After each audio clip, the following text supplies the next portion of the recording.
Hey guys, Vincent back here with another video for Tails Coffee.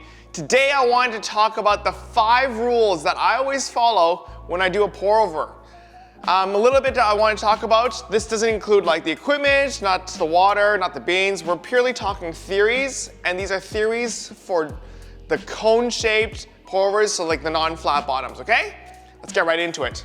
So the first thing I don't do is actually don't bloom my coffees anymore. If you guys didn't know, if you guys haven't followed or watched any of my other videos before, I actually only do single pours. If you wanted to have a really in-depth reason and video on it, there will be a link above. You can just click there and in the description below. Let me just give you a quick rundown of why right now. So a bloom is something that people like to do. It's when they pour water into the coffees and gases release, and they would just watch that just release. The release of the gases is just called the bloom itself.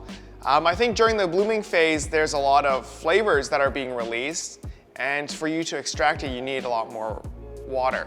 But how we control the bloom is a little bit differently, or the gases being released. The gases do, if you pour poorly, prevent the water from extracting flavors from the beans. And that's because just gas is pushing up and water is just running by without getting any of the flavors. So what we do is we pour a little bit slower to compensate for that. And I don't quite use extremely high temperature either, depending on the beans, but at highest I use like 91 degrees Celsius nowadays.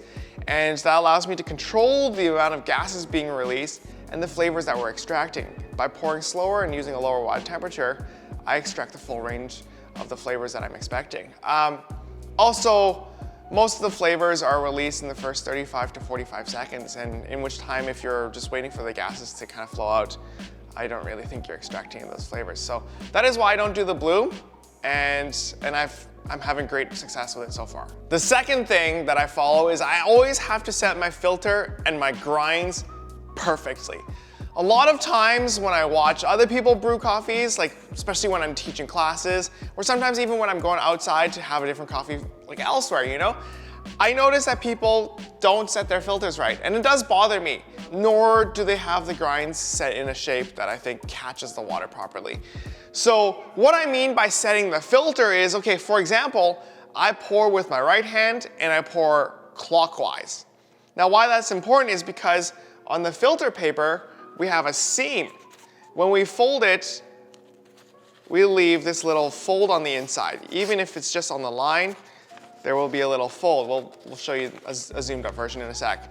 But if you were to pour against it, you actually might have coffees that stick inside the fold. And so you always want to pour with your fold. So you're pouring with it. So if I pour clockwise, your fold should be looking to have the fold clockwise. And the other thing is that on the V60, the filters actually don't fit the dripper. So you have to fold a little bit more at the top. And yeah, I don't know why they do that, but you just have to fold a little bit more at the top. You make sure you press it all the way in, so when you fit your filter in, my right hand goes in and just presses it gently down so that the whole filter is all the way at the bottom. My left hand holds it in position. If your dripper is dry and your filter is dry, the filter will move upwards. So make sure to hold that in place, and then you pour the water in. Once the water's set there, it's got enough weight to hold it down, and you're ready to start your brews. As for the grinds, when people put the grinds in, they just shake it flat. When you shake it flat and you pour your water on it, the water kind of just sits on top like this, like a bubble for just a hot, quick second. I like to set mine in a V-shaped, and the reason is that when I pour my water, the water, because it's hydroplaning, it gets pushed into the sides a little bit more, and so it kind of saturates and extracts and makes everything wet all at the same time. So that's how I like to set my filter, and that's how I like to set my grinds. So the third rule I like to follow is that I'm always pushing the grinds down with my pour.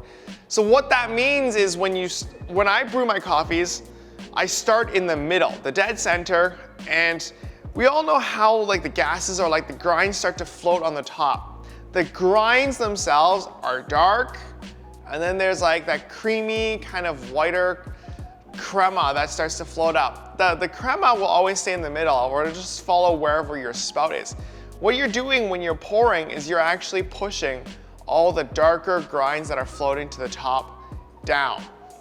the amount of grinds that float to the top is actually the amount of unsaturated grinds that are at the bottom. So when you pour in this V-shapes, the reason why it's important to be V-shaped is because you're pushing up all the grinds back up. And so when you pour and all the grinds are coming up, you want to slowly push your way out to the edges. And then once you get to the edge, you do what's called a flush finish, and you flush all the grinds down. That's how I know my pores are entirely saturated and completely evenly extracted. So the fourth rule I follow is I never pour back inside. So what that means is, you know how I start in the middle? I see a lot of people that go outwards, and then sometimes they pour back inwards. Don't ever do that. It ruins the flow of what's going on in the slurry. The water flow is very important. You want the water to carry on. If you pour back inside, you're actually causing a lot of agitation. And that itself is almost like me stirring. And you want to leave all the agitation to the end. So rule number 3 was you start in the middle and you just push the grinds out. Once the grinds are out, like everything is already sinking down. So you just want to just finish your coffees so you never have a need to go back inside. So the last rule I go through, the 5th rule, is that I never slow down during my pour. In the beginning when you're pouring, you always start slow and the water kind of just carries through. The idea when I'm brewing my coffee is I want to create a flow or a movement for the coffees to follow. If you're slowing down at any point during your brew, you're actually kind of just pushing back on where the grinds were. So you want to carry the coffees in a motion that's propelling it forward with your pour. This way you don't cause as much agitation. Once it's kind of extracted, we're good to go. And then at the end, we do one big stir, and that's the only agitation you need. So try not to slow down. It is kind of hard, it is a lot of practice, but I'm sure you'll be able to do it. So I hope everybody learns a little bit from my 5 techniques that I like to use. Let me know in the comments what you think about them and how you've applied them to your techniques and if they've worked for you. For me, they've definitely shown a lot of success. I do find a lot of really clear and sweet coffees from this. I will be in the future showing you guys a little bit more advanced techniques. So if you guys would like, please subscribe to us, hit the bell notification, and leave us a like if you like this video. And see you guys in the next one.